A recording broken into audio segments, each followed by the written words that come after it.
दोस्तों, स्वागत है हमारे जीएस में। जीएस में आज हम आपको मानव में होने वाले रोग और उनके कारणों का भाग दूसरा पढ़ाएंगे। आइए शुरू करते हैं आज के हमारे पहले क्वेश्चन को। मानव नेत्र के दूरदृष्टि दोष को और किस नाम से जानते हैं?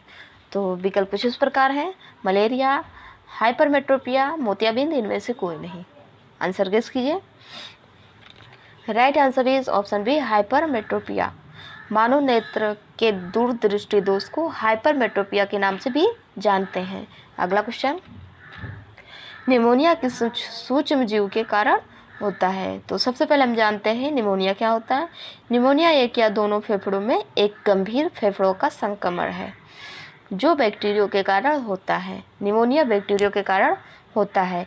इसमें सांस लेने में कठिनाई, बुखार, खांसी और थकान हो सकती है। अब विकल्प को देखते हैं कि निमोनिया किस सूक्ष्म जीव के कारण होता है। विकल्प कुछ इस प्रकार है: जीवाणु, विषाणु, कवक, फंजाई। तो आंसर गेस कीजिए दोस्तों। सही जवाब होगा ऑप्शन है, जीवाणु। निमोनिया जीवाणु सूक्ष्म जीव के कारण उत्पन्न होता है। देखते हैं अगले क्वेश्चन को। कौन सा रोग ठीक नहीं किया जा सकता है? तो देखते हैं दोस्तों इस क्वेश्चन में कि ऐसा कौन सा रोग होता है जिसे ठीक नहीं किया जा सकता है। विकल्प कुछ इस प्रकार है: मायोपिया, मोतियाबिंद, कलर ब्लाइंडनेस, या इनमें से कोई नहीं। आंसर गेस कीजिए। आपके पास 5 सेकंड का वक्त है। आशा करती हूँ दोस्तों आपने आंसर गेस कर लिया होगा। आपका सही जवाब होगा option C, colour blindness. Colour blindness एक ऐसी बीमारी होती है जिसे ठीक नहीं किया जा सकता है। अब जानते हैं कलर ब्लाइंडनेस क्या है। जब आंखें सामान्य रूप से रंगों को नहीं पहचान पाती या नहीं देख पाती हैं तो उसे कलर ब्लाइंडनेस कहते हैं। इसे कलर डिफिशिएंसी भी कहते हैं। कलर ब्लाइंडनेस को कलर डिफिशिएंसी भी कहते हैं। देखते हैं अगले क्वेश्चन को। प्लाज्मोडियम जेल्स किसकी उत्पत्ति करते हैं? तो प्लाज्मोडियम क्या है ये हमने आपको बता ही दिया था दोस्तों। इस क्वेश्चन में हम जानेंगे प्लाज्मोडियम जेल्स किसकी उत्पत्ति करते हैं। ऑप्शंस हैं हैजा, मलेरिया, सोने की बीमारी, इनमें से कोई नहीं। Right answer is option D, malaria. Plasmodium जेल्स मलेरिया की उत्पत्ति करते हैं। बढ़ते हैं अगले क्वेश्चन पे। एलर्जी प्रतिक्रिया के कारण उत्पन्न रोग है। तो आइए देखते हैं कि एलर्जी के कारण कौन सा रोग उत्पन्न होता है।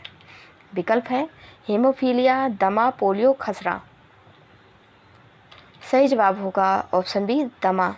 सबसे पहले हम जानते हैं दोस्तों दमा के लक्षण।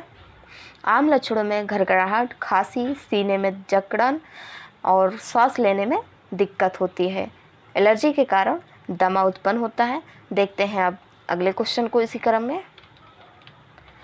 किस रोग का संबंध गंभीर रूप से सोच एवं याददाश्त के खोने से है? ऑप्शंस हैं एल्जाइमर, रेनल, ए और बी दोनों, इनमें से कोई नहीं। आंसर गेस कीजिए दोस्तों। आपके पास 5 सेकंड का वक्त है। सही जवाब होगा ऑप्शन है एल्जाइमर। एल्जाइमर का संबंध सोच एवं याददाश्त के खोने से होता है। बढ़ते हैं अगले क्वेश्चन पे। क्षय रोग, टीबी मानव शरीर के किस भाग को प्रभावित करते हैं? तो सबसे पहले हम जानते हैं क्षय रोग के बारे में दोस्तों। विभिन्न प्रकार के माइको बैक्टीरियम के कारण होता है, पर यह शरीर के अन्य भागों को प्रभावित कर सकता है। टीबी संक्रमण संक्रमित लोगों को खांसने, छींकने या सांस लेने से फैलता है। मतलब क्षय रोग और टीबी जो फैलता है वो जो संक्रमित व्यक्ति रहते हैं उनके खांसने से, छींकने से या सांस लेने से फैलता है। विकल्प देखते हैं कि ये किस भाग को प्रभावित करता है। विकल्प कुछ इस प्रकार है: फेफड़ा, यकृत, अमाशय, हृदय। राइट आंसर इज ऑप्शन ए, फेफड़ा। क्षय रोग मानव शरीर के फेफड़ा भाग जो होता है उसको प्रभावित करता है। नेक्स्ट क्वेश्चन, किसके इलाज में कीमोथेरेपी उपयोग किया जाता है? विकल्प कुछ इस प्रकार है: टीबी, कैंसर, हेपेटाइटिस, या इनमें से कोई नहीं। आंसर गेस कीजिए। सही आंसर होगा ऑप्शन बी, कैंसर। कैंसर की बीमारी में कीमोथेरेपी का उपयोग किया जाता है। अब थोड़ा हम जानते हैं कैंसर के बारे में। मनुष्य का शरीर कई कोशिकाओं यानी सेल से बना होता है दोस्तों, और इन कोशिकाओं में हमेशा विभाजन होता रहता है, ये तो आप जानते ही होंगे। यह एक तरह की सामान्य प्रक्रिया है जिसमें शरीर का नियंत्रण रहता है। हालांकि असामान्य रूप से कोशिकाएं बढ़ने के कारण कैंसर रोग होता है। अब देखते हैं अगले क्वेश्चन को। टाइफाइड से शरीर का कौन सा अंग प्रभावित होता है? विकल्प कुछ इस प्रकार है। आमाशय, आंत, फेफड़ा, हृदय। सही आंसर होगा ऑप्शन बी, आंत। टाइफाइड से शरीर का आंत प्रभावित होता है। जिससे टाइफाइड रोग होता है तो दोस्तों प्रभावित जो भाग होता है हमारे शरीर में वो आंत होता है। अब हम जान लेते हैं आंत क्या होता है। आंत के बारे में जानते हैं।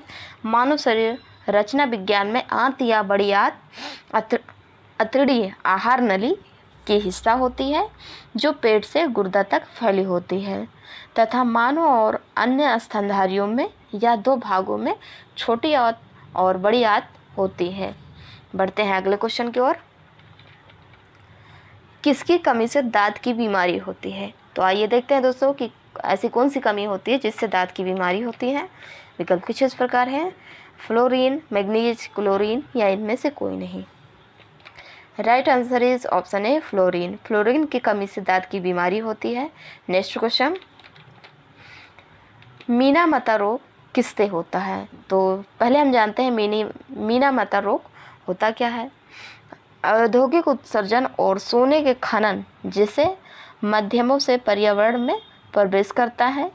मनुष्यों द्वारा इन प्रजातियों का सेवन किए जाने से मनुष्य में मीना-मता रोग हो जाता है। तो विकल्प जानते हैं दोस्तों। पारा, मरकरी, जस्ता, सीसा, फ्लोरीन। आंसर गेस कीजिए। सही जवाब होगा ऑप्शन ए, पारा, जिसे हम मरकरी भी कहते हैं। बढ़ते हैं अगले क्वेश्चन पे। किस अंग के दोषपूर्ण कार्य करने से मधुमेह रोग हो जाता है? तो जानते हैं मधुमेह के बारे में। डायबिटीज मेलिटस डीएम जैसे सामान्यतः मधुमेह कहा जाता है। चयापचय संबंधित बीमारियों का एक समूह है जिससे लंबे समय तक रक्त में शर्करा का स्तर उच्च होता है। तो शर्करा मतलब दोस्तों ग्लूकोज होता है। ग्लूकोज का स्तर उच्च होता है। अब देखते हैं विकल्प को। विकल्प कुछ इस प्रकार है। तिल्ली, फेफड़ा, अग्नाशय, इनमें से कोई नहीं। Right answer is option C, अग्नाशय। बढ़ते हैं अगले क्वेश्चन पे। पीलिया रोग किसके संक्रमण के कारण होता है? तो जानते हैं दोस्तों पीलिया क्या होता है।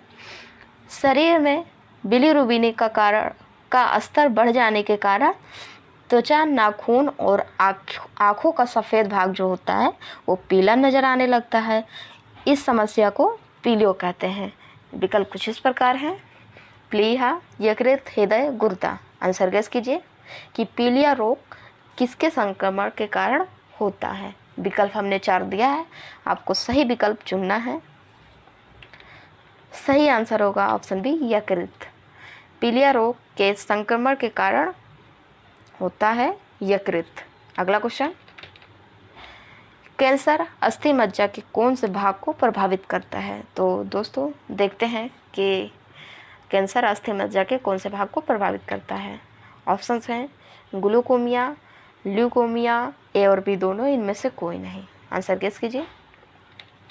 Right answer is option A, glaucoma. Cancer अस्थि मज्जा के ग्लूकोमिया भाग को प्रभावित करता है। Next question. टिटनेस रोग किस अंग को प्रभावित करता है? तो दोस्तों हमने आपको पहले भी बता दिया था कि टिटनेस किससे होता है, जैसे ब्लेड या किसी चीज़ से कटने से टिटनेस हो सकता है। अब देखते हैं इसके विकल्प को कि टिटनेस किस रोग को प्रभावित करता है। विकल्प कुछ इस प्रकार है। तंत्रिका तंत्र, आंत, श्वसन नली या फेफड़ा। आंसर गेस कीजिए। राइट आंसर इज ऑप्शन है, तंत्रिका तंत्र। टिटनेस रोग तंत्रिका तंत्र जो होता है उस अंग को प्रभावित करता है। Next question. आज का हमारा क्वेश्चन समाप्त हुआ दोस्तों।